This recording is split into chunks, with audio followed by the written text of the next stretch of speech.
সারান্ডায় ভয়ঙ্কর জঙ্গল। লিখেছেন সঞ্চারী ভট্টাচার্য। সুখরঞ্জন বাবু একজন ফরেস্ট রেঞ্জ অফিসার। বন জঙ্গল নিয়ে তার কারবারি। বন্যপ্রাণী তথা জঙ্গলের রক্ষণাবেক্ষণ ওনার দায়িত্বের মধ্যে পড়ে। সরকারি চাকরি, ফলে বদলি লেগেই আছে। কিন্তু মধ্যপ্রদেশের সারান্ডায় বদলি হওয়ার ঘটনাটি তার মনে বিশেষভাবে আলোকপাত করেছিল। বনে জঙ্গলে থাকার অভ্যাস তার বহুদিনের। প্রত্যক্ষভাবে কিংবা পরোক্ষভাবে দেখা বহু ঘটনাই তার জীবনে দাগ কেটেছিল। তবে তার জীবনে দেখা সব থেকে বড় অলৌকিক ঘটনাটি ঘটেছিল সারান্ডার জঙ্গলে, যার বর্ণনা তিনি কোনোদিন কাউকে দিতে পারেননি, কারণ সেই ঘটনাটি ছিল যুক্তিতর্কের ঊর্ধ্বে। তখন 1932 সাল। মধ্যপ্রদেশের সারান্ডায় বদলি হয়ে এলেন সুখরঞ্জন তালুকদার। সহজ সরল মানুষ, সাহস এবং সততা দুইটাই তার স্বভাবে বিদ্যমান। দুদিন হলো এসে উঠেছেন সারান্ডার ফরেস্ট রেঞ্জের সরকারি বাংলোতে। পশু শিকারের একেবারে বিরোধী তিনি।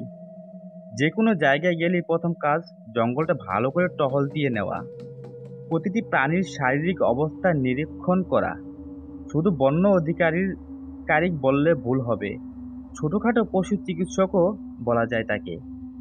তার ফলে যেখানেই তিনি বদলি হয়ে যান না কেন, অনেকের কাজের সুরাহা হয়ে যেত। একদিন বিকালে বাংলোয় বসে আরাম করছেন, হঠাৎ তার এক বন্ধু এসে হাজির। তিনিও তারই মতো একজন ফরেস্ট রেঞ্জ অফিসার। তবে সুখরঞ্জন বাবু দায়িত্বে আসার পর তার বদলির নির্দেশ পাকাপাকিভাবে বরাদ্দ হয়ে গেল। কিন্তু যাবার আগে একবার বন্ধুর সাথে দেখা করতে এলেন নীলকান্ত বাবু। এই জঙ্গলটা বড় অদ্ভুত সুখরঞ্জন, নীলকান্ত বাবু বলে উঠলেন। আমার অভিজ্ঞতা বড় বিচিত্র। এই জঙ্গলে একটা বন্য জানোয়ার আছে। সাক্ষাতের একেবারে শেষ মুহূর্তে এসে কথাটি পারলেন নীলকান্ত বাবু।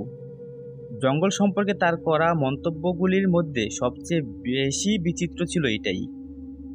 সুখরঞ্জন বাবু কথাটি শুনেও না শোনার ভান করলেন। দু একটা বন খ্যাকশিয়াল ছাড়া এখনো তেমন কিছু নজরে পড়েনি। এর চেয়ে ভয়ঙ্কর কোনো জন্তু আছে বলে মনে হয় না, বললেন সুখরঞ্জন বাবু। কথাটি শুনে নীলকান্ত বাবু কোনো জবাব দিলেন না। আচ্ছা, বনো জানোয়ার বলতে তুই ঠিক কি বলতে চাস? মাথা চুলকাতে চুলকাতে জিজ্ঞেস করলেন সুখরঞ্জন বাবু। কথাটার গুরুত্ব তেমন না দিলেও অন্তর্নিহিত অর্থকে একেবারে উড়িয়ে দিতে পারলেন না সেই মুহূর্তে। নিজের চোখে দেখলে হয়তো বুঝবি। যার যার বিশ্বাস তার তার কাছে। সবার যুক্তিও এক নয়, আবার সবকিছুকে দেখার ধরনও এক নয়। সুখরঞ্জন বাবু তাচ্ছিল্যের হাসি দিয়ে বললেন, তোর যত সব উদ্ভট কল্পনা। খুব একটা অবাক হলেন না নীলকান্ত বাবু। তবে এই কথাটি বলবার পর সুখরঞ্জন বাবুর কাছ থেকে তিনি এমন প্রত্যুত্তরটি আশা করেছিলেন। ফলে কথা না বাড়িয়ে তিনি বিষয়টা এড়িয়ে গেলেন। এক কাপ কফি কোনো রকমে শেষ করেই বললেন, আজ তবে উঠি সুখরঞ্জন, সাবধানে থাকিস। এই কথা বলেই ঘর থেকে বেরিয়ে গেলেন নীলকান্ত বাবু। বিষয়টি নিয়ে সারা রাত ভাবলেন সুখরঞ্জন বাবু। নীলকান্ত বাবুর এমন বিচিত্র কথায় তাকে যথেষ্ট উদ্বেলিত করে তুলেছিল। নিঃসঙ্গতাই যখন সঙ্গী, তখন একাই বিষয়গুলি মীমাংসা করতে হবে, এমনটাই নিজেকে বোঝাতে লাগলেন তিনি। পরিবার পরিজন ফেলে জঙ্গলে আসা, সরকারি চাকরির তকমাটা গায়ে লেগে গেলেও কাজটা অনেকটাই দুঃস্বপ্নের মতো। বন্য জীবজন্তুর সাথে একই জায়গায় বসবাস করা, তবু নিজের পেশাকে তিনি কোনোদিন খারাপ চোখে দেখেননি। তাই মনে মনে ভাবলেন, বনো জানোয়ারের অর্থটা নিজেই খুঁজে বার করবেন। পরের দিন সকালবেলায় রোজকারের অভ্যেস মতো সুখরঞ্জন বাবু জঙ্গল এলাকায় উদ্দেশ্যহীনভাবে ভ্রমণে বেরিয়ে পড়লেন। বন্যপ্রাণী এবং বনানীর ইতিকথা তার জানা, তাই নিজের চোখে চোখে দেখে ধারণা করা তাই তার কাছে সব থেকে বড় মনে হলো। কোনো একজন সঙ্গীকে সঙ্গে নিতে পারতেন, তবে তার উদ্দেশ্য ছিল জায়গাটা ঘুরে দেখা। বনের পশু পাখিরাও নাকি কথা বলে, গাছগাছালিও নাকি মানুষের উপস্থিতি টের পায়, এমনটাই ধারণা ছিল তার। মোটের উপর পায়ে হেঁটে বেড়াতে সুখরঞ্জন বাবুর জুড়ি নেই। চলার পথে যা কিছু চোখে পড়ত সেগুলো মনের খাতায় টুকে নেওয়া ছিল তার স্বভাব। একজন প্রকৃত প্রকৃতিবিদ এর নাকি এমনটাই আচরণ হওয়া উচিত। সেদিন সকালে ওনার যা নজরে পড়ল তা অন্যান্য দিনের সাধারণ অভিজ্ঞতার থেকে অনেক আলাদা। ঘন জঙ্গলের মধ্যে একটি জলাধারের পাশে মসৃণ পাথরের উপর শুয়ে রয়েছে বছর 15 একটি মেয়ে। স্নিগ্ধ রোদে নিজের ফর্সা সুন্দর শরীরটা রাজকীয় বিলাসে শুকিয়ে নিচ্ছে। সদ্য স্নান এর কারণে ওর ভিজে চুল দুভাগ করে মাথার সঙ্গে লেপ্টে রয়েছে। গাঢ় কালো রঙের মণি দুটো চিতা বাঘের মতো দপদপ করে জ্বলছে। অলস অথচ তীক্ষ্ণ সতর্ক দৃষ্টিতে চেয়ে রয়েছে শুক্রঞ্জন বাবুর দিকে। এজন্য এক অপ্রত্যাশিত অপচ্ছায়া। এমন আবিষ্কার তার দ্বারা এর পূর্বে কোনোদিন হয়নি। মেয়েটিকে কোনো কিছু জিজ্ঞাসা করবার আগেই গভীর চিন্তায় পড়লেন তিনি। এই মেয়েটি এলো কোথা থেকে? গভীর জঙ্গলের মধ্যে সে কি করছে? এখানে আসবার পর তিনি শুনতে পেয়েছিলেন স্থানীয় কোনো এক ব্যক্তির বাচ্চা রাতবিরেতে গায়েব হয়ে গেছে। এই মেয়েটি কি সে নয় তো? কিন্তু সেটা তো নিতান্তই একটা বাচ্চা ছিল, এমন বড়সড় কিশোরী নয়। অত শত না ভেবে তিনি মেয়েটিকে প্রশ্ন করেই ফেললেন, তুমি কে গো? কি করছো ওখানে? দেখে কি মনে হচ্ছে আপনার? না, আমার মনে হলো তাই প্রশ্ন করলাম। মেয়েটি বলল, কেন? দেখে বুঝতে পারছেন না রোদ পোয়াচ্ছি। শুক্রঞ্জন বাবু আবার জিজ্ঞাসা করলেন, থাকো কোথায়? মেয়েটি বললেন, কেন? আচ্ছা বলোই না, ক্ষতি কি? এই জঙ্গলেই থাকি। জঙ্গলটা দারুণ সুন্দর। মেয়েটির কণ্ঠস্বরে সামান্য উৎসাহের ছোঁয়া। কিন্তু রাতে থাকো কোথায়? মানে মানে ঘুমাও কোথায়? তখন মেয়েটি একটু বিরক্তি সুরে বলে উঠলেন, তা জেনে আপনার কি হবে? বললাম তো এখানেই থাকি, এখানেই খাই, এখানেই ঘুমাই। তোমার পরিবারে কে কে আছেন? আমার কেউ নেই। দিনরাত্রি আমি এই জঙ্গলই কাটিয়ে দিই। তাছাড়া রাতে তো আমি ঘুমাই না। তখনই আমার সব থেকে বেশি কাজ পড়ে। একটা অস্বস্তিকর অনুভূতি শুক্রঞ্জনবাবুর মনে জায়গা করে নিতে লাগলো। তার মনে পড়ল নীলকান্তবাবুর বলা কথাগুলি। তিনি বেশ ভালোই বুঝতে পারলেন একটা রহস্যের সমাধানকে আঁকড়ে ধরতে গিয়ে সেটা কৌশলে তাকে এড়িয়ে যাচ্ছে। কিন্তু এর সমাধান তাকে করতেই হবে।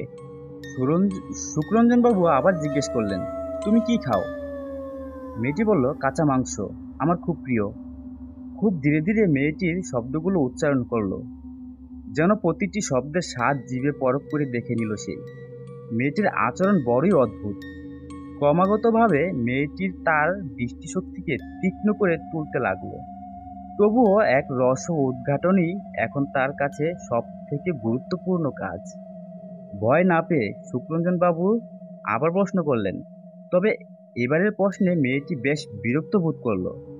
কিসের মাংস? এরপরে মেয়েটি অদ্ভুত কণ্ঠে বলে উঠল, এই কথা যখন জানতে চাইছো তখন সবটা খুলে বলি। এই বনে যত জীবজন্তু দেখছো সবার মাংসের স্বাদ আমি নিয়ে নিয়েছি, কেউই বাদ পড়েনি। খরগোশ, বন মুরগি, হাঁস, ছাগলের ছানা, সব কিছু। এমনকি মানুষের এক একটা বাচ্চা কাচ্চাও খেয়েছি। আসলে রাতে ওদের বাড়িতে বন্ধ করে রাখে কি না, আর সেই সময়টাতেই আমি শিকারে বেরোই। শেষ মানুষের বাচ্চা খেয়ে দেখেছি প্রায় মাস মাস দুয়েক এর উপর হয়ে গেল। কথাটা শোনা মাত্রই শুক্রঞ্জনবাবুর কপালে বিন্দু বিন্দু ঘাম জড়ো হলো। হঠাৎ মনে পড়ে গেল স্থানীয় অধিকারীটির কথা, যার বাচ্চা গায়েব হয়েছিল। এই ঘটনা ঠিক 2 মাস আগেই ঘটেছিল। মেয়েটি যা বলছে তার সাথে এই ঘটনার কোনো যোগসূত্র আছে? ভাবতে ভাবতে ঘামটা মুছলেন শুক্রঞ্জনবাবু। তবে শেষ কথাটাকে তিনি তামাশা ভেবে গায়ে না মাখে তিনি আলোচনাকে শিকারের প্রসঙ্গে নিয়ে আসতে চাইলেন। ভাবলেন মেয়েটিকে এবার একটু অন্যরকমভাবে প্রশ্ন করা যাক। তুমি মানুষের বাচ্চা ধরে খাও বলছো, কিন্তু এই কথা কে বিশ্বাস করবে? এই এলাকায় মানুষের বাচ্চা ধরা অত সহজ নয়। মেয়েটি তখন অট্টহাসি হাসল এবং বলল, আমার পক্ষে সব সহজ। রাতে আমি 4 পায়ে শিকার ধরি। এরকম একটা রহস্যময় উত্তর পাওয়া গেল। তখন সুখরঞ্জন বাবু বললেন, তার মানে তুমি কুকুর নিয়ে শিকারে বেরো, তাই তো? এরপর মেয়েটি কোনো কথা না বলে মেয়েটি ধীরে ধীরে উঠে দাঁড়ালো এবং এক অদ্ভুত চাপা হাসিতে ফেটে পড়ল চারিদিক। সেই হাসিতে কিছুটা হিংস্র ছাপ কি সুখরঞ্জন বাবুর নজরে পড়ল। কুকুর কেন, রাতের বেলা কোনো মানুষও বোধহয় আমার ত্রিসীমানায় আসতে চাইবে না বলে হাসলো মেয়েটি। সুখরঞ্জন বাবু ক্রমে অনুভব করতে লাগলেন, এই অদ্ভুত কথার মেয়েটির মধ্যে নিঃসন্দেহে অলৌকিক কোনো রহস্য লুকিয়ে রয়েছে।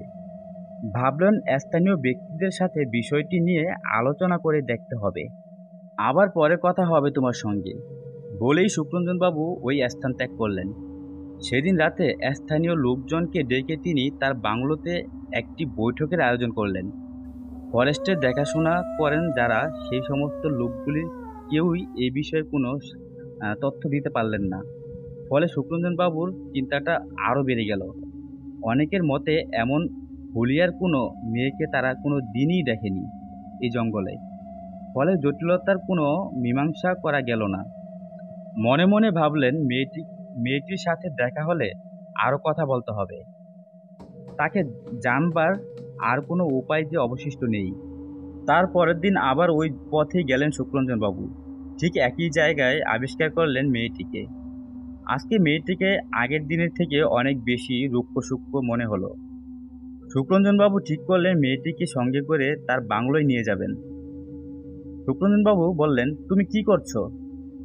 মেয়েটি বলল, রোজ রোজ একই প্রশ্ন কেন করো? দেখতে পাচ্ছ না রোদ পোয়াচ্ছি। তুমি আমার সাথে আমার বাড়ি যাবে? মেয়েটি বলে, তোমার বাড়িতে নিয়ে যাওয়ার চেয়ে তুমি হয়তো আমাকে এখানেই রেখে যেতে চাইবে। সুখরঞ্জন বাবুর এই পরিপাটি করে সাজানো বাংলোটি এই বনো মেয়েটির উপস্থিতি কল্পনা করতেই ভয় পায়। বাড়িটির সাথে মেয়েটি যে একেবারেই বেমানান। সব কিছু জানা চেনা। পরে তার মনে হলো মেয়েটিকে বাড়িতে নিয়ে যাওয়া উচিত হবে না। তুমি না গেলে জোর করে নিয়ে যাব, বললেন সুখরঞ্জন বাবু। একবার কথার কথা বলে দেখতে চাইলেন মেয়েটির প্রতিক্রিয়া কেমন। জোর শব্দটি শোনা মাত্রই মেয়েটি বিদ্যুতের দৃষ্টিতে তাকালো তার দিকে। কথাটা বলা যেন মাইন্ডে লেগেছে মেয়েটার। চোখের নিমেষে মেয়েটির তার সামনে এসে দাঁড়ালো। সুখরঞ্জন বাবু মুহূর্তে চমকে উঠলেন। কোনো সাধারণ মানুষের গতিবিধি এমনটা হতে পারে না। এমন পরিস্থিতি বিভ্রান্ত করে দেয় সুখরঞ্জন বাবুকে। মেয়েটি রক্তচক্ষু নিয়ে তার দিকে তাকিয়ে রয়েছে। এতক্ষণ তার চেহারার মধ্যে যে বিনম্র ভাবটি চোখে পড়ছিল, এখন তা আর নেই। অনিচ্ছা সত্ত্বেও এক পা পিছনে গিয়ে পিছলে পড়ে গেলেন সুখরঞ্জন বাবু। আগাছা ভরা পিছল পুকুরের পাড়ে প্রায় শ্যাওলা ভর্তি। অনেক চেষ্টা করেও কিছুতেই উপরে উঠতে পারলেন না তিনি। তার এরূপ অবস্থা দেখে মেয়েটি আবারও অট্ট হাসি হাসল। এবারের হাসিতে কর্কশ হিংস্র ভাব অত্যন্ত প্রকট। কিন্তু পর মুহূর্তেই বিস্ময়কর মেয়েটি প্রায় বিদ্যুৎ ঝলকের মতো একটা বনো ঝোপের ভেতরে ঝাঁপিয়ে পড়ে অদৃশ্য হয়ে গেল। সুখরঞ্জন বাবু বাঁচার জন্য চিৎকার করতে লাগলেন, প্রাণপণ চেষ্টা করতে লাগলেন সেখান থেকে উদ্ধার পাওয়ার। ঠিক এই সময় কিছু বন্য আধিকারিক ওই পথ দিয়ে যাচ্ছিলেন। তারা সুখরঞ্জন বাবুর চিৎকার শুনে সেদিকে ছুটে এলেন এবং তাকে অনেক কষ্টে উদ্ধার করলেন। তাদের মধ্যে থেকে একজন সুখরঞ্জন বাবুকে উদ্দেশ্য করে প্রশ্ন করলেন, স্যার, আপনি এখানে কি করছেন? কেন, জঙ্গলে এদিকটায় আসা নিষেধ নাকি? একটু জোর গলায় প্রশ্নটি করলেন সুখরঞ্জন বাবু। না, মানে এদিকটায় আমরা তেমন কেউ আসি না। অনেকে বলে নাকি। কথাটি বলেই থমকে গেলেন সেই আধিকারিক। সুখরঞ্জন বাবু আর কথা বাড়ালেন না। তিনি শুধু একটা কথাই বললেন, আশ্চর্য, কি অদ্ভুত একটি জন্তু। জামা প্যান্ট থেকে শ্যাওলা এবং নোংরা কাদা ঝাড়তে ঝাড়তে মন্তব্য করলেন সুখরঞ্জন বাবু। তৎক্ষণাৎ তার মনে পড়ল নীলকান্ত বাবুর কথা। ওদের জঙ্গলে একটা বনো জানোয়ার আছে। আধিকারিকরা তাকে সঙ্গে নিয়ে বাড়ির দিকে রওনা হলেন। যাওয়ার পথে আধিকারিকদের মুখে এই বন্য কিশোরীর সম্পর্কে অনেক অবাস্তব কথা শুনতে পেলেন তিনি। এই ঘটনাগুলির সাথে গ্রামের বাসিন্দার বাচ্চা চুরি হয়ে যাওয়ার ঘটনার কোনো মিল রয়েছে কিনা তা মনে মনে যাচাই করে দেখতে লাগলেন। বাংলোয় ঢোকা মাত্রই তার মাথাটা ঘুরে গেল। ঘরের আসবাবপত্র কেমন যেন ছড়ানো ছিটানো, কেউ যেন এসেছিল এখানে। তার প্রভাব বেশ স্পষ্ট। কিন্তু জঙ্গলে এই বাংলার হদিস কে পেল? এছাড়া বাড়ির বাইরে সিকিউরিটি গার্ড থাকে। এরপরে সুখরঞ্জন বাবুর কানে আসতে লাগলো, লোকজনের খামার থেকে গৃহপালিত পশু চুরি হয়ে যাচ্ছিল, বন্য জীবজন্তু গায়েব হচ্ছিল, পাহাড় থেকে বেড়ার ছানাগুলোকে কারা যেন তুলে নিয়ে যাচ্ছিল। এই নালিশ তার কানে এলো। এ কি করে সম্ভব? এই বুনো মেয়েটি একটা চতুর শিকারী কুকুর নিয়ে সত্যি কি শিকার করে বেড়াচ্ছে? ও আগের দিন বলেছিল 4 পায়ে শিকার ধরে, কিন্তু আবার এরকম অদ্ভুত ইঙ্গিতও দিয়েছে যে কোনো কুকুরও ওর সঙ্গে আসতে চাইবে না, তার উপর আবার রাতে। ব্যাপারটা নিঃসন্দেহে রহস্যময়। গত মাসের ঘটে যাওয়া বিভিন্ন লুটপাটের ঘটনাগুলো তার মনে দুশ্চিন্তার মেঘকে আরো গাঢ় করে তুলল। ঠিক সেই সময়ে এক আগন্তুক ঘরে এসে ঢুকলো তার। লোকটি বাচ্চা চুরি যাবার ব্যাপারটা নিয়ে সুখরঞ্জন বাবুকে কিছু তথ্য দিলেন। তিনি বললেন, 2 মাস আগে যে বাচ্চাটি চুরি হয়ে গিয়েছিল সেটি কোনো সাধারণ কারণে নয়। ছেলেটির মা বরাবরই বলে এসেছে, বাড়ির পিছনে পাহাড়ের দিক থেকে তিনি একটি আর্তচিৎকার শুনতে পেয়েছিলেন।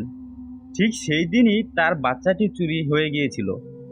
পাহাড়ের কোণে বিভিন্ন প্রান্তে খোঁজখবর লাগানোর পরেও বাচ্চাটির হদিস মেলেনি। কিন্তু এই ঘটনাটি আপনি আমাকে বলছেন কেন?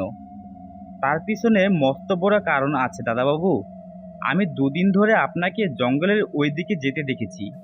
ওই জায়গাটিতে সচরাচর কেউ যায় না। ওই জায়গাটি নাকি তার আস্তানা। তুমি কার সম্পর্কে বলছো? আমি তো তোমাকে কারোর ইঙ্গিত দিইনি। আগন্তুক ব্যক্তিটি বলল, আমি পাশেই গ্রামে থাকি। আপনাকে সাবধান করে দেওয়া আমার কর্তব্য ছিল, তাই আসলাম। সমস্ত কিছু বিষয়টিকে আরো জটিল থেকে জটিলতর করে তুলছিল।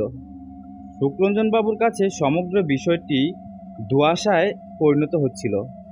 বারবার তার মাথার মধ্যে একটা কথাই ঘুরপাক খাচ্ছিল, তাহলে সবকিছুর মূলে কি ওই বনো মেয়েটি জড়িত? এটি নিতান্তই অবিশ্বাস্য ব্যাপার, কিন্তু ওই বনো মেয়েটি ওরকম শিউরে ওঠা ভয়ঙ্কর মন্তব্য না করলেও পারত। মাস 2 আগে সে শেষ মানুষের বাচ্চার মাংস খেয়েছে। ঠাট্টা করেও এ ধরনের বুক কাঁপানো মন্তব্য করা ঠিক নয়।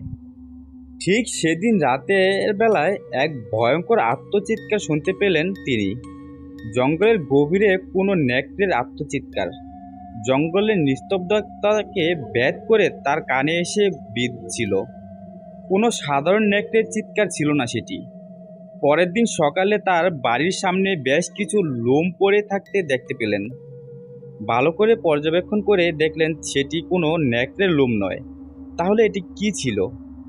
বাকি আধিকারিকদের এ বিষয়টি সাথে পরিচিত করাতে চাইলেন, কেউ তেমন কোনো সঠিক উত্তর দিতে পারল না।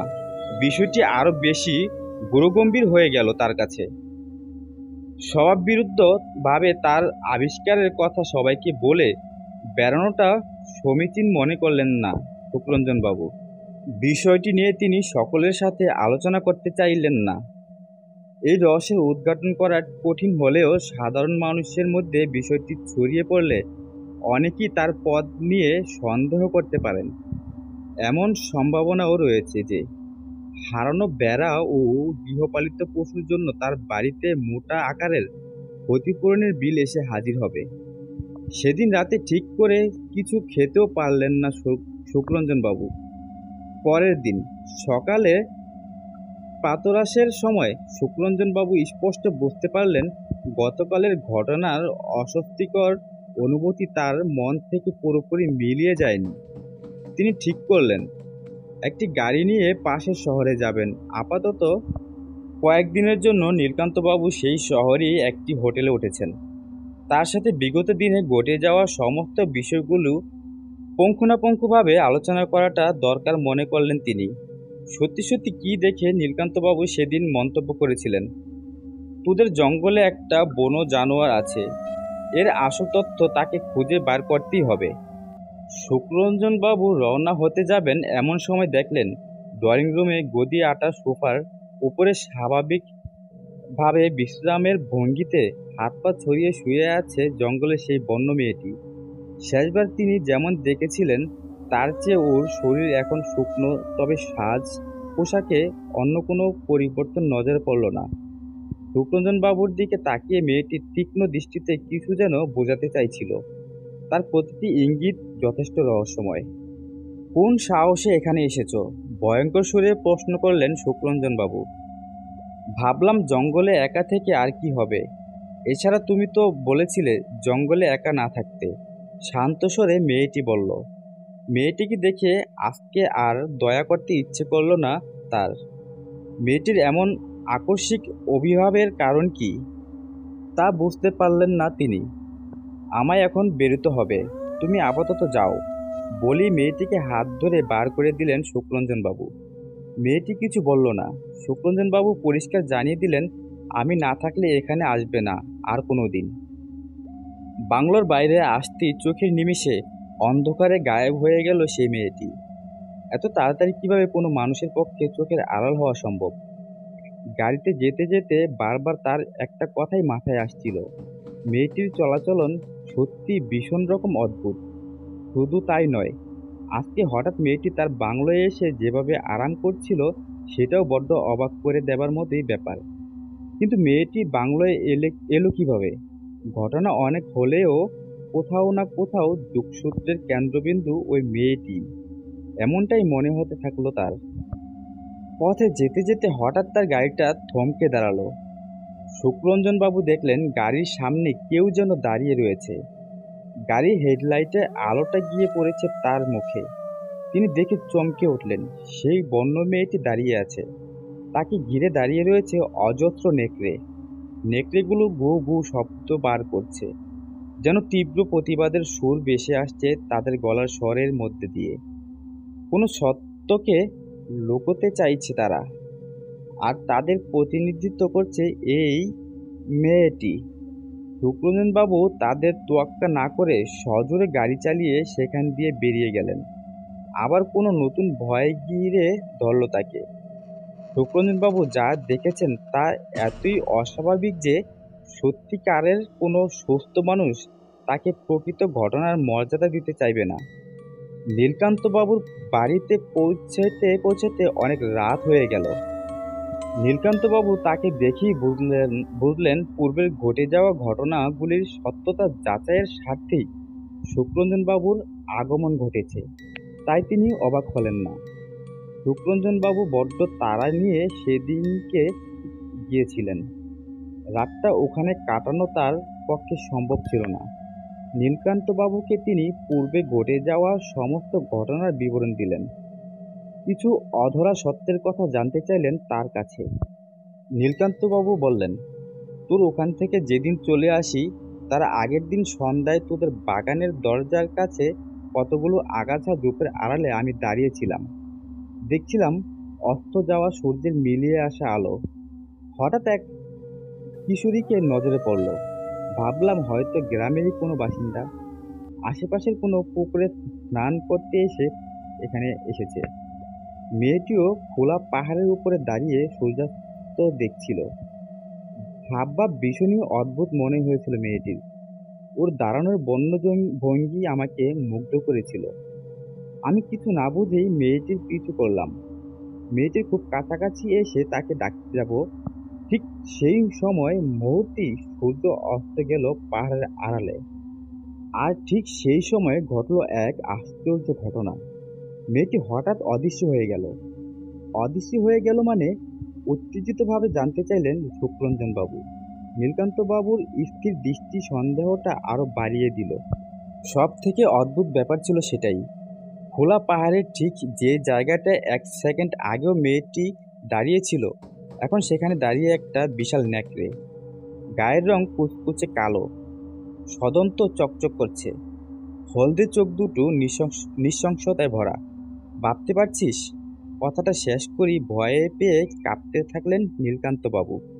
কিন্তু সুখরঞ্জন বাবুর মনের মধ্যে তখনও সাহসের শেষ শিখাটি জ্বলন্ত হয়ে রয়েছে।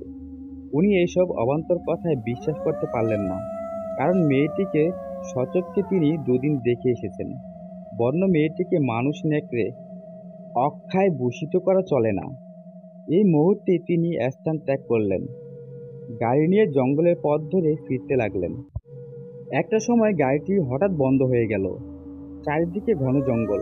সেই নিচ্ছিদ্র অন্ধকারে মায়া ভেদ করে সামনে এসে দাঁড়ালো একটি হিংস্র বাঘ।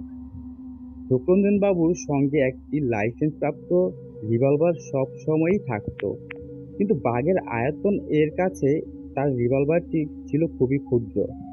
বন্য এই বাঘের কাছ থেকে রেহাই পাওয়া তার পক্ষে সম্ভব হবে কিনা সেই মুহূর্তে বুঝতে পারছিলেন না তিনি। ওই বাঘের সাথে আরো কিছু বাঘ এসে জুটল। ৩-৪টে বাঘ মিলে ঝাঁপিয়ে পড়ল তার গাড়ির উপরে। আর ঠিক তখনই সুখরঞ্জন বাবু একটা অদ্ভুত শব্দ শুনতে পেলেন, যা বাঘের গর্জনের চেয়েও মারাত্মক। চোখের সামনে দেখতে পেলেন সেই মেয়েটি এসে দাঁড়িয়েছে। গাড়ির হেডলাইটের আলোটি এসে পড়ল মেয়েটির মুখে। সুখরঞ্জন বাবু ভয় এবং আতঙ্কে চিৎকার করে উঠলেন। তিনি দেখলেন মেয়েটির অর্ধেক শরীর নেকড়েতে পরিণত হয়েছে, আর বাকিটা ধীরগতিতে পরিবর্তন হতে লাগলো। খুব অল্প সময়ের মধ্যে সম্পূর্ণ চেহারা বদলে গেল। এখন সে কোনো মেয়ে নয়, জলজন্ত একটি নেকড়ে। নেকড়েটিকে দেখা মাত্রই বাঘের দলগুলি ক্রমাগতভাবে পিছনের দিকে সরে যেতে লাগলো। গাড়ির চারপাশটা ঘিরে রেখেছিল তারা। নিমেষের মধ্যে স্থান ফাঁকা করে চলে গেল। নেকড়েটি গাড়ির সামনে তীব্রভাবে চিৎকার করেই জঙ্গলের মধ্যে মিলিয়ে গেল। সুখরঞ্জন বাবু এমন পরিস্থিতিতে এমন ভয়ানক দৃশ্য দেখে এই প্রথমবারের মতন মারাত্মক ভয় পেয়ে গেলেন। তখনও ভয়েতে থরথর করে কাঁপছেন। সেদিন ছিল পূর্ণিমার রাত। খোলা পাহাড়ের বুকে নেকড়ের আর্তচিৎকার যেন জঙ্গলের পরিবেশকে জীবন্ত করে তুলল। পরিবেশ থেকে সমস্ত রং পলকে অদৃশ্য হয়ে গেল। একই দ্রুত কাঁপুনি নিয়ে ভয়ঙ্কর আতঙ্ক প্রকৃতির বুকে জাঁকিয়ে বসল। সুখরঞ্জন বাবুর কানে এলো এক তীক্ষ্ণ আর্তচিৎকার। জঙ্গল যেন ক্রমাগতভাবে তার কাছে অপরিচিত হয়ে উঠতে লাগলো। তার জীবনে দেখা সবথেকে ভয়ঙ্কর অভিজ্ঞতা ছিল এটা। সত্য এবং মিথ্যের মধ্যে এমন কিছু থাকে যা কল্পনাতীত। গাড়ি থেকে নেমে সেদিন সুখরঞ্জন বাবু দেখতে পেয়েছিলেন মেয়েটির ছিন্নভিন্ন জামা কাপড় পরে রয়েছে। সেই জামা কাপড়গুলি তার অচেনা ছিল না। এরপর তিনি সেখান থেকে বদলি নিয়ে নেন, আর কোনোদিন যাতে সেই আতঙ্কের সাক্ষী তাকে থাকতে না হয়। তবে এই বন্যপ্রাণীটির জন্যই যে তিনি সেদিন দ্বিতীয় জীবন লাভ করতে পেরেছিলেন, একথা তিনি তার ব্যক্তিগত ডায়েরিতে লিখে গিয়েছিলেন। এবার আমরা চলে যাব দ্বিতীয় ঘটনায়। রাবেয়া বাড়িটার দিকে তাকিয়ে একটা অদ্ভুত আকর্ষণ অনুভব করছিল। বাড়ি না বলে প্রাসাদ বললেই ভালো হয়। বিশাল উঁচু উঁচু গম্বুজের মতো খিলান উঠে গেছে দোতলা ছাদ পার করে। বড় বড় গড়ার দেওয়া জানালার আধপোড়া কপাটের পেছনে না জানি কতই না রহস্য লুকিয়ে আছে। বড় সিংহ দরজার সামনে মাকড়সার জাল, আর চারপাশের আধপোড়া দেওয়ালের আগাছা। কানিসে বটগাছের চারা বলছে এই প্রাসাদ বহু যুগের সাক্ষী। সিঁড়ির ফাটলে সরীসৃপের আস্তানা, পা দিতে ভয় লাগে। তবুও বাড়িটা ঘুরে দেখতে ইচ্ছে করে রাবেয়ার। বাগানে আগাছার জঙ্গলে ঘেরা, দেখে মনে হয় কোনো বড় জমিদার বাবুর প্রাসাদ ছিল এই পরিত্যক্ত অট্টালিকা। কি দেখছিস তুই এমন করে? কতক্ষণ ধরে সবাই তোকে খুঁজছে জানিস? আরোহীর ডাকে সমিত ফিরলেও বাড়িটার থেকে চোখ সরাতে পারে না রাবেয়া। এখানে এসে তোর কি হয়েছে রে? থেকে থেকেই বারবার এই বাড়িটা দেখছিস ঘুরে ঘুরে ফিরে। আরোহী বলে ওঠে। আরোহী, কবিতা আর রাবেয়া কলেজে সবাই ওদের এক ডাকে চেনে। আসর বলে ডাকে ওদের সবাই। ওরা তিনজন ঘুরতে এসেছে কবিতার দেশের বাড়ি মেটালিতে। মেটেলি বাজারের পেছনে চা বাগানের রাস্তায় এই বিশাল পরিত্যক্ত প্রায় বাড়িটা চোখে পড়েছিল রাবেয়ার। সবুজ চা বাগানের গায়ে পরিত্যক্ত বাড়িটা আধপোড়া, ধ্বংসস্তূপের ভেতরে আগাছা আর সরীসৃপের বাসস্থান। কবিতা বলে, এই বাগানের প্রাক্তন মালিক ছিল এক ইংরেজ সাহেব। তার বাড়ি ছিল, আগুনে পুড়ে গেছিল বাড়িটা শুনেছি। দাদু জানে পুরোটা। রাতে খাওয়ার পর কবিতা মামা বাড়িদের ছাদে আড্ডায় বসেছিল। ছাদ থেকে একটু দূরের চা বাগানের ঢালে কুয়াশায় ঢাকা ওই বাড়িটা দেখা যাচ্ছিল। রাবেয়াকে যেন অদ্ভুতভাবে টানছিল ওই বাড়িটা। আরবি আর কবিতা বড় দাদুকে চেপে ধরেছিল ওই বাড়ির গল্পটা শোনানোর জন্য। রাবেয়াকেই দেখছিলেন অবনীমোহন। মেয়েটাকে খুব চেনা লাগছিল ওনার। হয়তো নাতনির সাথে ফটো দেখেছেন আগে কখনো। ওদের আবদারে বাড়িটার দিকে তাকিয়ে দীর্ঘশ্বাস ফেলেন অবনীমোহন। কবিতার বড় দাদু বলেন, আমার তখন সবে জ্ঞান হয়েছে, 15 বছর বয়স। ওই বাড়িকে দাউ দাউ করে জ্বলতে দেখেছিলাম। পরে ধীরে ধীরে জেনেছিলাম ওই ইংরেজ সাহেবের গল্প। এই ম্যাটেলির যা প্রতিপত্তি তা শুরু হয়েছিল এইসব চা বাগানকে ঘিরে। একসময় ট্রেন চলতে পাহাড়ের বুক চিরে, আজ সেই সব অতীত। এই প্রাসাদে থাকতো রবার্ট ফিলিপ, যে এই বাগানের মালিক ছিল। দেশ স্বাধীন হলেও সাহেব নিজের দেশে ফেরেনি, ব্যবসা করছিল এখানে। সাহেব ছিল বড্ড রাজবাড়ি আর রাগী। উনার পরিবার এদেশে ছিল না। 3জন ঠাকুর চাকর নিয়েই এত বড় বাড়িতে থাকতো সে। লালমুখো সাহেব রাগী হলেও বাচ্চাদের ভালোবাসতো, চকলেট দিত দেখতে পেলে। এই অঞ্চলে প্রচুর নেপালি ও তিব্বতি কুলি চা বাগানে কাজ করত। মেয়েরা পাতা তুলত। ও ধারের কুলি বস্তিতে মাঝে মধ্যেই বাচ্চা হারিয়ে যাচ্ছিল। এ নিয়ে এলাকা গরম ছিল। বন্য প্রাণীতে টেনে নিয়ে যায়নি তো, দিনে দুপুরে হারিয়ে যাচ্ছিল শিশুরা। কয়েকটা বাচ্চার ক্ষত বিক্ষত দেহ পাওয়া গিয়েছিল ওই চা বাগানের নালায়। বাচ্চাদের বয়স সব 5 থেকে 10-12 ভেতর। দু একটি দেহের গায়ে হিংস্র পশুর আঁচড় থাকলেও এই যে মানুষের কাজ বোঝাই যাচ্ছিল। কুলি বস্তির শেষ প্রান্তে কুর্তি নদীর ধারে টিলার উপর থাকতো এক তিব্বতী মহিলা পেমা। ও নিজের ঘরে কি সব পূজা করত, টুকটাক তন্ত্রমন্ত্র জানতো, লোকের অসুখ বিসুখ সারাতো। অনেকেই বলতো ও অপদেবতার উপাসক। লোকে ওকে ভয় পেত, তবুও বিপদে পড়লে ছুটে যেত তারই কাছে। ওর এক পালিত মেয়ে ছিল মায়া। মেয়েটি নেপালিদের মতো ফর্সা, কিন্তু চোখগুলো বড় বড়, নাক টিকালো, এক মাথা ভর্তি চুল। মেয়েটাকেও নাকি কুড়িয়ে পেয়েছিল নদীর ধারে। বাচ্চা অপহরণের পর কিছু লোক ওর কাছে গিয়েছিল। তন্ত্র সাধনা করে ও অনেক কিছুই বলতে পারত। সেবার তন্ত্র সাধনা করে বলেছিল এক বিদেশি এর পেছনে রয়েছে। বাচ্চাদের ও তুলে নেয়। বিদেশি 2-4টে পরিবার এদিকে ছিল সে সময়। কিন্তু হঠাৎ ফিলিপের লোকেরা রটিয়ে দিল ওই পেমাই বাচ্চাদের অপহরণ করে ও তন্ত্র সাধনা করে। তাই বাচ্চাদের ধরে ধরে ওদের দেহের উপর অত্যাচার করে মেরে ফেলে পেমা। বাচ্চাদের দেহ ওর বাড়ির পিছনের নালায় পেতেই বস্তির লোকেরা ক্ষিপ্ত হয়ে উঠল। ফিলিপ সবাইকে বলে মায়াকেও ও চুরি করে এনেছে কোথাও থেকে। এরপর এক আমাবস্যায় বাচ্চা চুরি হতেই সবাই মিলে পেমার বাড়ি হামলা করে। ওরা মামে পালিয়ে যায় কোনোভাবে, কিন্তু বাচ্চাদের কোথাও পাওয়া যায় না। তখন পেমার বাড়িটা জ্বালিয়ে দেয় কুলিরা। 2 দিন পর মায়ার ক্ষত বিক্ষত দেহ পাওয়া যায় নালার ধারে। ফিলিপ বলে পেমা ওকে মেরেছে ওইভাবে। এসব ওর তন্ত্র সাধনার অঙ্গ। সবাই পেমার খুঁজে ঘুরতে থাকে আশেপাশের বস্তিতে। এর পরের দিন মাঝরাতে সবাই দেখে ফিলিপের বাড়ি দাউ দাউ করে আগুন জ্বলছে। ঠাকুর চাকর সবাই পড়ে মরেছিল সেদিন। ফিলিপ নিজেও পালাতে পারেনি। পরদিন 2টো পোড়া লাশ পাওয়া গিয়েছিল। একজনের গলায় রূপার ক্রস ও আংটি দেখে ফিলিপকে শনাক্ত করা গেলেও অন্যটি কার জানা যায়নি। তবে অনেকেই বলে ওটা পেমার লাশ। আগুন কি করে লাগলো জানা যায়নি। এই ঘটনার পর আর বাচ্চা চুরি হয়নি কখনো। বাগান বিক্রি হয়ে যায়। এক গুজরাটি ভদ্রলোক কিনেছিল, কিন্তু বাংলো সারিয়ে থাকতে পারেনি। লেবাররা কাজ করতে গেলেই ভয় পেত। বাচ্চাদের কান্না শোনা যায় ওখানে, মহিলার চিৎকার, পোড়া গন্ধ, এমন অনেক কিছু শোনা যায়। বাংলোটা ওরা বেচে দেয় এক মারোয়ারি ব্যবসায়ীকে। সে হোটেল বানাবে ভেবেছিল, কিন্তু লোকটা হঠাৎ মারা যায়। এরপর যার হাতে যায় এই অট্টালিকা, সেও কিছুতেই রিপেয়ার করাতে পারেনি। কেউ ওই বাড়িতে ঢুকতে চায় না। এক অপদেবতা ঘিরে রেখেছে বাড়িটাকে। হয়তো প্রেমার অভিশাপে ওই অট্টালিকার আজ এই অবস্থা।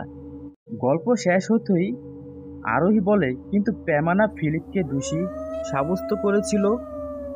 এখনো সবাই প্রেমাকেই দোষ দেয়, বলে ধরা পড়ার ভয়ে আর রাগে প্রেমা ফিলিপকে পুড়িয়ে মেরেছিল। কবিতার ছোট মামা বলে ওঠে, রাবিয়া কোথায়?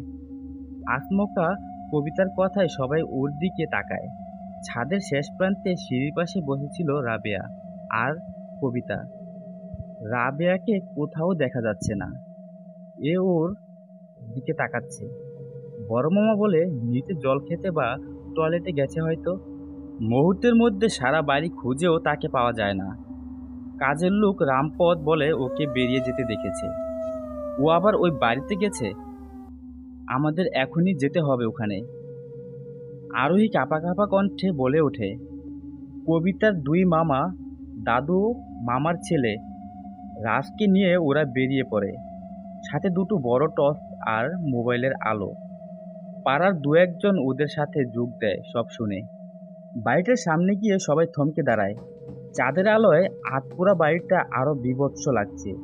সিংহ দরজা খোলা। কবিতা চিৎকার করে ডাকতে থাকে রাবিয়াকে। কবিতার ডাক প্রতিধ্বনি হয়ে ফিরে আসে পাহাড়ে ধাক্কা খেয়ে। একটা রাতজাগা পাখি বিকট চিৎকারে উড়ে যায়। ওরা ঢুকে পড়ে বাড়ির ভেতর। একটা হিম শীতল অনুভূতি নেমে আসে আরোহীর শিরদাঁড়া বেয়ে। দোতলার সিঁড়িতে বসেছিল রাবেয়া, কিন্তু এ কোন রাবেয়া? ওর জ্বলন্ত চোখ, চুলগুলো উস্কো খুস্কো। ওদের দেখে চিৎকার করে ওঠে। কেউ এগোবে না আর এক পাও। ওর হাতে শক্ত করে ধরা কিছু একটা। আরোহী বলে, কি হয়েছে তোর রাবেয়া? চলে আয়, এই বাড়িটা অভিশপ্ত। তোরা চলে যা, আমি আমার দেবতাকে নিতে এসেছি। ও বুকের কাছে আঁকড়ে ধরে রেখেছে কিছু একটা। চলে এসো মা, আমাদের বাড়ি এসে এসে তোমার কিছু ক্ষতি হলে আমি লজ্জায় মুখ দেখাতে পারবো না, অবনীমোহন বাবু বলেন। কবিতার দুই মামা আর দাদা যেই না সিঁড়ির দিকে এগুলো, ঠিক তখনই ছিটকে পড়ে কিছু ধাক্কায়। রাবিয়া বলে, তোদের সবার উপকার করেছিলাম আমি, অথচ তোরা ওই বিদেশির কথা বিশ্বাস করে আমার ঘরে আগুন দিয়েছিলিস। ও আমাদের আটকে রেখেছিল, আমার মেয়েটাকেও ছাড়েনি সে। ও ছিল এক জীবন্ত শয়তান, একটা পেডোফিল। বাচ্চাদের উপর অত্যাচার করে আনন্দ পেত। ওরা মরে গেলে নতুন শিকার ধরতো আবার। এই বাড়ির মাটির নিচের ঘরে এখনো দুটো শিশুর কঙ্কাল পাওয়া যাবে। ওদের মুক্তি দে, আর আমার দেবতার এই মূর্তি ভাসিয়ে দেব আমি নদীতে। অবনীমোহন বললেন, তাই হবে, আমরা সব কথা শুনবো, তুমি ফিরে এসো। রাবিয়া উঠে দাঁড়ায়, দৌড়ে বাড়ির পিছনের চা বাগানের ভেতর দিয়ে ছুটে যায় নদীর দিকে। পিছনে পিছনে গিয়ে ওরা দেখে ও নদীতে কিছু ভাসিয়ে দিল। তারপর রাবিয়ার জ্ঞানহীন দেহটা উদ্ধার করে যখন ওরা বাড়ি ফিরল, ভোর হয়ে এসেছে। প্রচুর লোক জমে গিয়েছিল ওদের বাড়ির সামনে। সব শুনে ওরা ওই বাড়ির ভেতর ঢুকে খুঁজে বার করে সেই পাতাল ঘর, আর উদ্ধার করে দুটো শিশুর কঙ্কাল। বাড়িতে ঢুকতে আর কারো কোনো সমস্যা হয়নি। রাবিয়ার জ্ঞান ফিরলেও ও কেমন চুপচাপ হয়ে গিয়েছিল, হয়তো কিছুই মনে ছিল না। কবিতা ও আরোহী ভেবে পাচ্ছিল না এত বছর পর প্রেমার আত্মা রাবেয়াকেই কেন বেছে নিল। তবে আর কোনো প্রশ্ন করেনি ওরা রাবেয়াকে। ফেরার দিন অবনীমোহনকে ওরা জিজ্ঞেস করেছিল সেই কথা। উনি আস্তে আস্তে বললেন, আসলে রাবেয়ার সাথে মায়ার চেহারার এক অদ্ভুত মিল ছিল। মায়ার মুখটা আমার মনে আছে এখনো। প্রথম দিন রাবেয়াকে দেখে খুব চেনা চেনা লেগেছিল আমার। ওর কপালের বাঁ দিকের লাল জরুলটা, ওটা যে মায়ারও ছিল। আসলে মায়া নির্দোষ ছিল, কিন্তু নিজেকে ওই দিন নির্দোষ প্রমাণ করতে পারেনি। এ কারণেই প্রেমার আত্মা ওই বাড়িতে ঘুরে বেড়াতো। রাবেয়া এক দৃষ্টিতে তাকিয়ে থাকে দূরের সেই বাড়িটার দিকে। কুয়াশা কেটে সকালে রোদ এসে পড়েছে পুরো বাড়িটার গায়ে। আমরা গ্রামের বাড়িতে বেড়াতে গেলেই রহমত চাচা আমাদের দেখতে আসতেন। লম্বা চওড়া মানুষ, এই বয়সও শরীর পাথরের মতো শক্ত। আমি তখন খুবই ছোট। আমাদের দু তিনজনকে এক হাতে টেনে তুলে ফেলতেন ঘাড়ের উপর। খাওয়ার সময় আমরা ওনার দিকে অবাক হয়ে তাকিয়ে দেখতাম। একজন মানুষ যে এত খেতে পারে, না দেখলে বিশ্বাস হয় না। খাওয়া শেষ হবার পর হাত ধুয়ে উঠে পড়েছেন, তখন তার থালায় কেউ প্রায় এক গামলা ভাত ঢেলে দিত, সাথে সমান পরিমাণ মাছ, মাংস বা শুধু ডাল। খানিকক্ষণ চেঁচামেচি করে আবার খেতে শুরু করতেন। দেখতে দেখতে সব শেষ হয়ে যেত। তার পেটে কোথায় যে এত জায়গা কে জানে। আমাদের খাওয়া দেখতেন আর মাথা নেড়ে বলতেন, এত কম খেয়ে থাকিস কেমন করে? কোনোদিন তো বাতাসে উড়ে যাবি। এই রহমত চাচার সবচেয়ে মজার ব্যাপার যেটা, সেটা হচ্ছে তার গল্প। ওনার গল্প বলার ভঙ্গিমা দারুণ। পড়াশোনা জানেন না, জীবনে কোনো বই পড়েননি, তাই তার সব গল্পই নিজের জীবনের সত্যি গল্প। এমন স্বাভাবিক গলার স্বরে এমন একটা অস্বাভাবিক গল্প বলে যেতেন, যেটা শুনে আমরা হতবাক হয়ে যেতাম। যেমন, অমুক গ্রামের সব মানুষ চোর ছিল, মানুষেরা তাদের উৎপাতে অতিষ্ঠ হয়ে পুলিশে খবর দিল। তখন ব্রিটিশের রাজত্ব, তারা এসে সবাইকে ধরে নিয়ে গেল। নেওয়ার সময় যদি কেউ পালিয়ে যায়, তাই সবার হাতে তালু ফুটো করে তার ভিতর দিয়ে দড়ি ঢুকিয়ে সবাইকে একসাথে বেঁধে রেখেছিল। আমরা অবিশ্বাস করি কেমন করে? তার নিজের চোখে দেখা। আরেকবার নারকেল নিয়ে কথা হচ্ছে। রহমত চাচা বললেন, কবে নাকি নারকেল গাছ থেকে নারকেল নামানো হয়েছে। নারকেল কেটে পানি গ্লাসে ঢালা হলো। দেখা গেল পানির ভেতর কুচো চিংড়ি পানির সাথে মিশে আছে। ভালো করে না দেখলে দেখা যায় না। তার নিজের চোখে দেখা ঘটনা। সবচেয়ে মজার ও ভয়ের ছিল তার ভূতের গল্পগুলি। উনি যখন ভূতের গল্পগুলি বলতেন, তখন অবশ্য মজার মনে হতো না।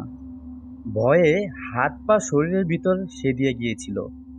এজন্য কখনো আমাদের সামনে ভূতের গল্প করতে চাইতেন না। ভূতের গল্প শুনে ভয় পেয়ে আমরা নাকি ভীতু হয়ে যাব। তাকে কিছুতেই বোঝানো যেত না যে ভয় পাওয়ার জন্যই তো ভূতের গল্প শোনা।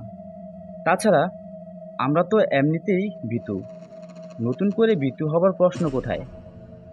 যখন বড়রা বসে গল্প করত, কথায় কথায় ভূতের গল্প উঠে যেত, তখন রহমত চাচা একটু দুটো ভূতের গল্প বলতেন। ভয়ঙ্কর সব গল্প শুনে হৃৎপিণ্ড থেমে যেত প্রায়।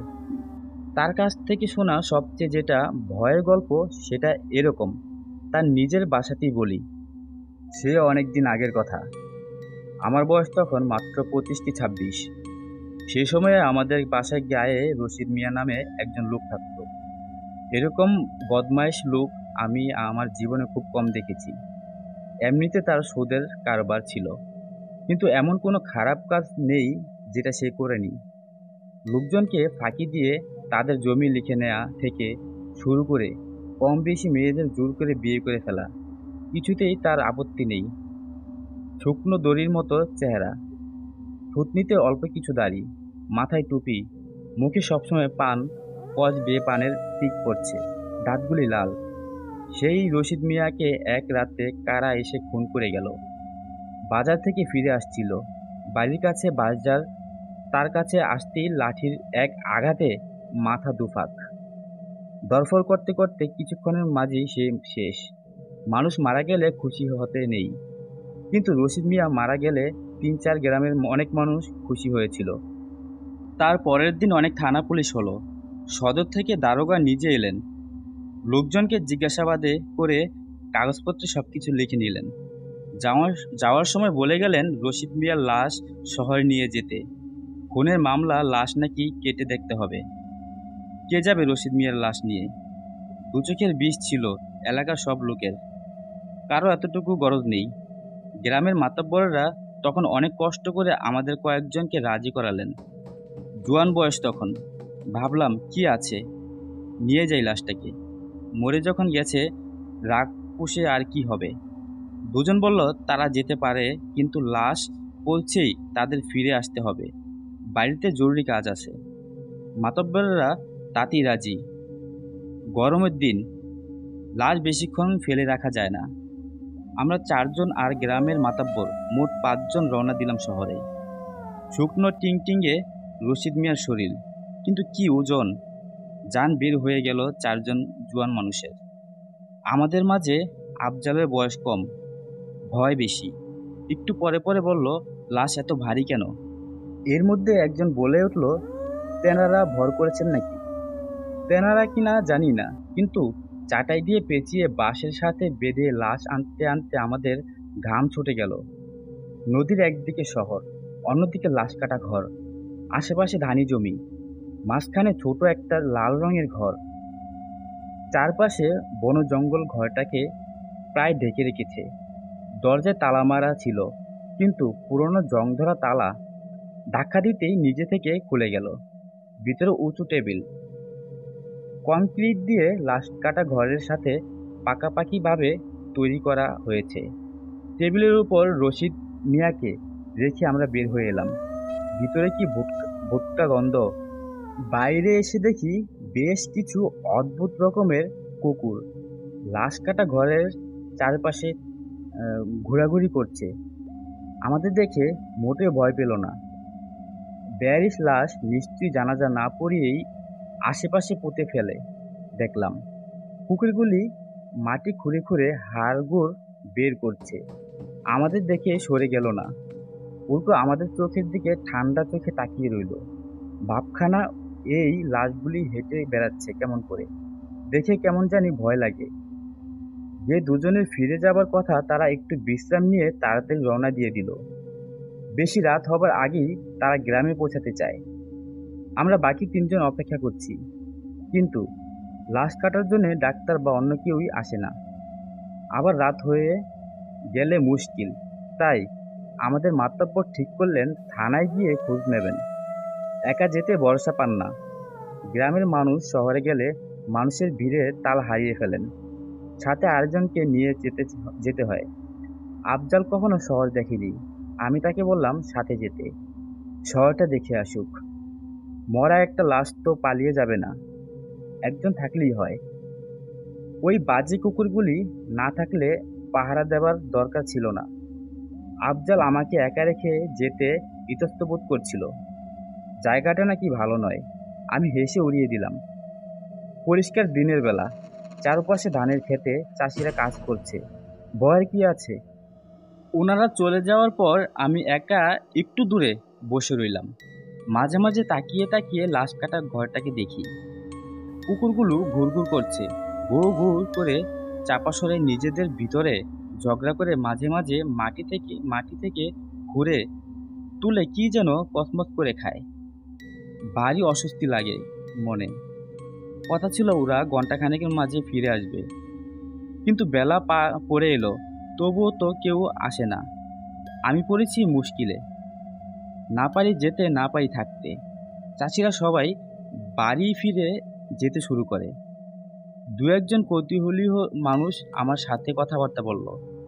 রশিদ মিয়াকে বাড়ি রশিদ মিয়ার বাড়ি কোথায়, কিভাবে খুন হলো, সব বৃত্তান্ত খুলে বলতে হলো। লাশটাকে দেখতে চাইলে আমি ভিতরে নিয়ে চাটাই খুলে দেখালাম।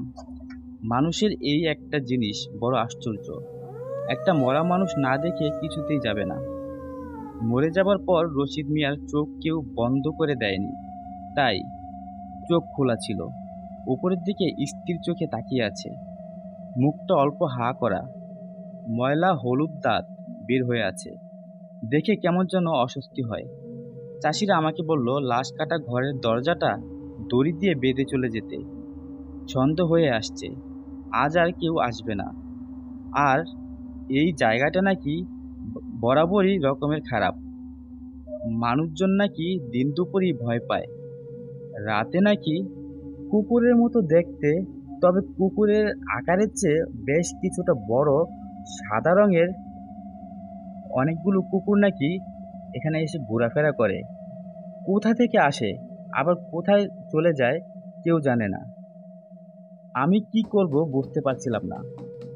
আমাদের গ্রামের মাতব্বর খুব দায়িত্বশীল মানুষ। আমি জানি তিনি আফজালকে নিয়ে ফিরে আসবেন। একা আমাকে এখানে রেখে গেছেন সেটা তাদের খুব ভালো মনে আছে। ফিরে এসে আমাকে না দেখলে আবার উল্টো ঝামেলা হয়ে যাবে। ভূতের ভয় আমার নেই। আমি ঠিক করলাম আরো কিছুক্ষণ অপেক্ষা করি। এর মাঝে তারা যদি না আসে কিছু একটা করা যাবে। আমি একা বসে মশার কামড় খাচ্ছি আর রশিদ মিয়াকে গালি দিচ্ছি। শালা বেঁচে থাকলে তো জ্বালিয়েছিস, মরেও জ্বালিয়ে গেলি। কতক্ষণ বসেছিলাম মনে নেই। হঠাৎ শুনি শু শু বাতাসের শব্দ। অন্ধকারে বুঝতে পারিনি কখন আকাশ মেঘে ঢেকে ফেলেছে। প্রচন্ড বাতাস দিচ্ছে। দেখতে দেখতে ভীষণ জ্বর শুরু হলো। পারলে আমাকে প্রায় উড়িয়ে নিয়ে নিয়ে যেত। একটু পর বাতাসের সাথে শুরু হলো বৃষ্টি। দেখতে দেখতে আমি ভিজে একেবারে চুপসে গেলাম। ঠান্ডাও লাগছে প্রচন্ড। ভাবলাম অনেক হয়েছে, আর নয়, এখন পালাই। জ্বরের মাঝে যাব কোথায় তাও জানি না। যখন চলে যাওয়ার জন্যে পা বাড়িয়েছি তখন হঠাৎ অদ্ভুত একটা গলার আওয়াজ শুনতে পেলাম। জ্বরের মাঝে বোঝা যায় না, কিন্তু মনে হলো মাতাব্বরের গলার স্বর। আমিও চেঁচিয়ে ডাকলাম তাদের। তারাও উত্তর দিল, আমি স্পষ্ট শুনলাম। আমার বুকে তখন সাহস ফিরে এলো। সবাই ফিরে এসেছে তাহলে। প্রচন্ড বৃষ্টি তখন। ভাবলাম বাইরে দাঁড়িয়ে ভিজে কি লাভ, লাশ কাটা ঘরের ভিতরে গিয়ে অপেক্ষা করি। মাথার উপর অন্তত একটা ছাদ তো আছে। আমি লাশ কাটা ঘরে ঢুকছি। হঠাৎ কেন জানি মনে হলো কাজটা ভালো হচ্ছে না। কে জানি মনের ভিতরে বলে উঠল, খবরদার যাস নে, ভিতরে বিপদ। কেমন জানি শিরশির করে উঠল আমার শরীর। কিন্তু তখন জোয়ান বয়স, বুদ্ধি কম, সাহস বেশি। ভাবলাম আরে দূর, আমার ভয়টা কিসের, ওই তো সবাই এখনই এসে যাবে। আমি ভিতরে ঢুকে দরজাটা বন্ধ করে দিলাম। ভীষণ বৃষ্টি আসছিল। আর চোখে তাকিয়ে রশিদ মিয়ার লাশটাকে একবার দেখলাম। এমনিতে অন্ধকারে কিছু দেখা যায় না, বিদ্যুৎ চমকালে দেখা যায় রশিদ মিয়ার লাশ একই ভঙ্গিতে স্থির হয়ে পড়ে আছে। শরীর থেকে ভিজে কাপড় খুলে নিংড়িয়ে মাথাটা মুছে একটু আরাম হলো। বাইরে তখনও বৃষ্টি। লাশটার দিকে পিছন দিয়ে দরজার কাছে বসে ওদের জন্য অপেক্ষা করতে থাকি। কিন্তু ওরা তো আর আসে না। একটু একটু করে অনেকক্ষণ পার হয়ে গেল, কিন্তু ওদের তো আর দেখা নেই। আস্তে আস্তে বুঝতে পারলাম ওটা নিশির ডাক ছিল। সাথে সাথে ভয়ে আমার সারা শরীর কাঁটা দিয়ে ওঠে। মানুষ বেশি ভয় পেলে কিছু করতে পারে না, চিন্তা ভাবনা গুলিয়ে যায়, বুদ্ধি বিবেচনা কমে আসে। আমি নড়তে সাহস পাই না। দরজা খুলে বাইরে যাবার শক্তি নেই। মনে হয় দাঁড়ালেই পিছন থেকে রশিদ মিয়া লাফিয়ে পড়বে আমার উপর। অনেক কষ্ট করে নিজেকে শান্ত করলাম। বুঝলাম কিছু নয়, রশিদ মিয়া মরে গেছে। মরা মানুষ কি করবে। বৃষ্টিটা একটু কমলে বের হয়ে শহরের দিকে যাব। আজ অনেক হয়েছে, আর নয়। চুপচাপ বসে আছি। হঠাৎ মনে হলো পিছনে কি একটা শব্দ হলো। চাটায়ে শুয়ে থাকা রশিদ মিয়া নড়ে উঠলে যেরকম শব্দ হবে ঠিক সেরকম। বুকটা ছ্যাদ করে উঠল ভয়ে, কিন্তু নিজেকে বোঝালাম ইঁদুর হবে নিশ্চয়ই। বৃষ্টিটা তখন কমে আসছে, আরেকটু কমলেই বের হয়ে যাব। আমি এখন বুঝতে পারছি আমি কিছু খারাপ একটার পাল্লায় পড়েছি। বিচার বুদ্ধি কমে গিয়েছিল কোনো কারণে। প্রথমে এভাবে একা ওরকম একটা জায়গায় ঢোকা আমার মোটেও উচিত হয়নি। তাছাড়া যখন বুঝতে পেরেছিলাম ওদের গলার স্বর আসলে ভুল শুনেছি, তখনই আমার বের হয়ে যাওয়া উচিত ছিল। যাই হোক, আমি ভিতরে বসে আছি। হঠাৎ মনে হলো বাইরে কি একটা যেন ছুটে গেল।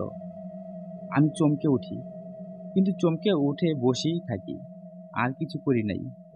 বাইরে তাকাতে ভয় হয়, তাই দরজাও আর খুলি নাই। কাঠ হয়ে বসে আছি। হঠাৎ আবার স্পষ্ট শুনলাম টেবিলে চাটাইয়ের উপর রশিদ মিয়ার শরীর বেশ ভালোভাবে নড়েচড়ে উঠল। ভয়ে আমার শরীরের সব লোম দাঁড়িয়ে যায়। ইঁদুরের শব্দ এটা নয়। ইঁদুর তো এত জোরে শব্দ করতে পারবে না। পিছনে তাকানোর সাহসও পাচ্ছি না, যদি কিছু একটা দেখি। কিছুক্ষণ পর বৃষ্টি কমে এসে তখন আকাশ পরিষ্কার হয়ে এসেছে। আকাশে বেশ বড় একটা চাঁদ লাশ কাটা ঘরের উপরে গুলগুলি দিয়ে ভিতরে আলো এসে পড়েছে। মাঝে মাঝে চাঁদ মেঘে ডেকে যায়, আবার মেঘ থেকে বের হয়ে আসে। আমি বসে বসে তাই দেখছি। কতক্ষণ এভাবে বসেছিলাম জানি না, মনে হয় কয়েক যুগ হবে। বাইরে তখন ছোটাছুটির শব্দটা ভীষণ বেড়ে চলেছে। কুকুর শেয়াল কিছু একটা এদিক থেকে সেদিক, সেদিক থেকে এদিক ক্রমাগত ছোটাছুটি করেই চলেছে। আমি আর এগুলো সহ্য করতে পারছি না। নড়তে চড়তে ভয় হয়, শুধু মনে হয় পিছন থেকে কিছু একটা আমার উপর লাফিয়ে পড়বে। তবু খুব সাহস করে আস্তে আস্তে উঠে দাঁড়ালাম। আর সাথে সাথে আমার স্পষ্ট মনে হলো চাটাই চাটাই থেকে রশিদ মিয়া উঠে বসলো। অসম্ভব ভয় পেলাম। মাথায় রক্ত উঠে গিয়ে শিরদাঁড়া দিয়ে ঠান্ডা কি একটা বয়ে গেল। তাড়াতাড়ি দরজা খোলার চেষ্টা করলাম, কিন্তু দরজা কে যেন বাইরে থেকে বন্ধ করে দিয়েছে। যতই ধাক্কা দিই দরজা আর খুলে না। পাগলের মতো লাথি দিচ্ছি দরজায়। আর তখন হঠাৎ মনে পড়লো যে দরজাটা ভিতর দিয়ে খুলে। ভয়ে তখন ঘেমে গেছি। আমি একটানা দরজা খুলে ফেললাম। এক দৌড় দেব, কিন্তু সামনে তাকিয়ে স্তম্ভিত হয়ে গেলাম। একটু এইটুকু বলে রহমত চাচা একটু থামলেন। তার নিশ্চয়ই পুরো দৃশ্যটা মনে পড়ে গেছে। মাথা ঝাঁকিয়ে খানিকক্ষণ একপাশে তাকিয়ে থেকে আবার শুরু করলেন। সামনের দিকে তাকাতেই দেখলাম লাশ কাটা ঘর ঘিরে গোল হয়ে বসে আছে কুকুরের মতো কতগুলো অদ্ভুত প্রাণী। দেখতে কুকুরের মতো হলেও কুকুর থেকে আকারে বেশ বড়। চোখগুলি জ্বলজ্বল করছে অন্ধকারেও। গায়ের রং ধবধবে সাদা। আমাকে দেখে সবগুলো নড়ে চড়ে বসে, কেমন যেন হিংস্র ভাবভঙ্গি, যেন সবগুলো একসাথে লাফিয়ে পড়বে আমার উপর। আমি আতঙ্কে পাগলের মতো হয়ে আবার ভিতরে ঢুকবো, তখন তাকিয়ে দেখি রশিদ মিয়া দু হাতে টেবিলটা ধরে পা ঝুলিয়ে বসে আছে। মুখে কেমন জানি একটা দ্রুত হাসি, কিন্তু চোখের দৃষ্টি স্থির, পাথরের মতো। অন্ধকারে ভালো দেখা যায় না, কিন্তু পরিষ্কার বোঝা যাচ্ছে আমার দিকে তাকিয়ে আমার ভিতর দিয়ে যেন দেখছে। মানুষ বেশি ভয় পেলে সব বুদ্ধি হারিয়ে ফেলে। আমার শুধু মনে হতে লাগলো এক্ষুনি গিয়ে রশিদ মিয়াকে চেপে শুইয়ে দিতে হবে। কেন আমার সে এরকম মনে হচ্ছিল এখনো আমি জানি না। শুধু মনে হচ্ছিল ওরা মানুষ, ওরা মরা মানুষ। ওর বসে থাকার কথা না। ওর বসে থাকা সাংঘাতিক একটা সর্বনাশের ব্যাপার। নিশ্চয়ই পাগল টাগল হয়ে গিয়েছিলাম। সত্যি সত্যি যখন ভিতরে ঢুকছি তখন হঠাৎ শুনি প্রচণ্ড এক ধমক। কে কে ওখানে? মুহূর্তে আমার জ্ঞান ফিরে এলো। ভাবলাম সর্বনাশ, আমি এ কি করতে যাচ্ছি। তাড়াতাড়ি ঘুরে বাইরে তাকিয়ে দেখি একজন লোক দাঁড়িয়ে আছে। অন্ধকারে ভালো দেখা যায় না। মনে হলো বয়স্ক, লম্বা চওড়া, গায়ে লম্বা পাঞ্জাবি। আমাকে তাকাতে দেখে আবার প্রচণ্ড জোরে একটা ধমক দিল। কি করছো ওখানে? বের হয়ে এসো এক্ষুনি, এক্ষুনি বের হয়ে এসো। ভয়ে তখন আমার সারা শরীর কুলকুল করে ঘামছে। আমি কোনো মতে টলতে টলতে বের হয়ে এলাম। রশিদ মিয়ার লাশ দেখিয়ে কিছু একটা বলতে যাব, লোকটা আবার ধমকে উঠল। খবরদার, পিছনে তাকাবা না, সোজা বের হয়ে এসো। আমি লাশ কাটা ঘর থেকে বের হয়ে এলাম। কুকুরের মতো জন্তুগুলি কেন জানি অনেক পিছনে সরে গেছে। সেখান থেকেই চাপা সরে ঘু ঘু করছে। আমি লোকটার দিকে ছুটে যাচ্ছিলাম। লোকটা আবার ধমকে উঠল, এদিকে না, তুমি সোজা সামনের দিকে হাঁটো। আমার নিজের উপর তখন কোনো জোর নেই। লোকটার কথা মতো টলতে টলতে হাঁটতে থাকি। পিছন থেকে লোকটা বলল, সোজা সামনের দিকে তাকিয়ে হাঁটো, খবরদার পিছনে তাকাবে না। কোনো কথা নয়, সোজা সামনের দিকে হাঁটো। আমার হঠাৎ খটকা লাগলো। লোকটা বুঝলো কেমন করে আমি কথা বলবো? তাছাড়া এত বৃষ্টি হয়ে চারিদিকে কাদা পানি হয়ে আছে। আমি ছপছপ করে হাঁটছি। লোকটার হাঁটায় কোনো শব্দ নেই কেন? ঘুরে পিছন দিকে তাকাবো, লোকটা তখন আবার প্রচণ্ড একটা ধমক দিল, খবরদার পিছনে তাকাবে না। আমার কি হলো জানি না, তবুও আমি পিছনে তাকালাম। তাকিয়ে বুঝলাম কেন সে পিছনে তাকাতে নিষেধ করেছে। চাঁদের আলোতে স্পষ্ট দেখা যায় পিছনের লোকটা আসলে মানুষ নয়, চেষ্টা করছে মানুষের মতো রূপ নিতে। অন্তত 10 ফুট উঁচু, কালো নাক মুখ চোখ আছে, কিন্তু যেরকম ভাবে থাকার কথা সেরকম ভাবে নেই। অন্য অস্বাভাবিকভাবে তার নাক মুখ চোখ দেখা গেল। আমি তাকাতেই জিনিসটা অদ্ভুত একটা শব্দ করে দাঁড়িয়ে গেল। দেখলাম ওর চোখ নাক মুখ নড়তে থাকে, যেন প্রাণপণ চেষ্টা করছে সেগুলোকে আটকে রাখতে, যেন খুলে আসবে হঠাৎ করে। এই দৃশ্য দেখে এরপর আমার আর কিছু মনে নেই। পরে আফজালদের কাছে শুনেছি আমাকে ওরা যখন পেয়েছে তখন আমি নাকি পাগলের মতো ছুটছি, ওরা যেদিক দিয়ে আসছিল সেদিকেই। ওরা দুজন মিলে নাকি ধরে রাখতে পারে না আমাকে। সারা শরীর থেকে নাকি তেলতেলে পিছলে কি একটা জিনিস বের হচ্ছে। যখন জোর করে ধরে কিল ঘুষি মেরে আমাকে ধাতস্থ করলো, আমি নাকি বিড়বিড় করে কি একটা কথা বলে জ্ঞান হারালাম। ওরা শুধু রশিদ মিয়ার লাশ কথাটা বুঝতে পারলো। থানার লোকজনের খামখেয়ালিপনার জন্য ওদের দেরি হয়েছিল। তাড়াহুড়ো করে যখন নদীর ঘাটে এসেছে তখন জ্বরের জন্য খেয়া বন্ধ। জ্বর কমে যাওয়ার পরে কাউকে পাওয়া যায় না। অনেক কষ্ট করে একজনকে রাজি করিয়ে ওরা নদী পার হয়েছিল। আমাকে ধরাধরি করে ওরা পাশে গ্রামে নিয়ে গেল। সেখান থেকে পরের দিন বাড়িতে।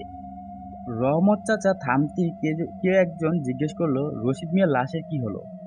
লাশ কাটা ঘরের মেঝেতে পড়েছিল, কুকুর শিয়াল টেনে নামিয়েছে হয়তো, কে জানে। রহমত চাচা খানিকক্ষণ চুপ করে থেকে বললেন, আমাকে আসলে সেই রাতেই মেরে ফেলতো। লোকজন ঠিকই বলেছিল জায়গাটা দোষ আছে, আমি মরেই যেতাম যদি ওই জিনটি এসে আমাকে না বাঁচাতো। আমরা জিজ্ঞেস করলাম, জিন? আপনি বুঝতে পারলেন কেমন করে সেটা জিন ছিল? রহমত চাচা বললেন, তখন বয়স কম ছিল, অভিজ্ঞতা কম ছিল না, তাই বুঝতে পারি পারিনি। এখন বুঝি। কিভাবে বুঝেন? আর কখনো জিন দেখেছেন? রহমত চাচা হঠাৎ উঠে পড়লেন, ধমক দিয়ে বললেন, যাও যাও, ঘুমাও গিয়ে। বাচ্চা ছেলেরা কেন জিন ভূতের গল্প শুনতে চাও?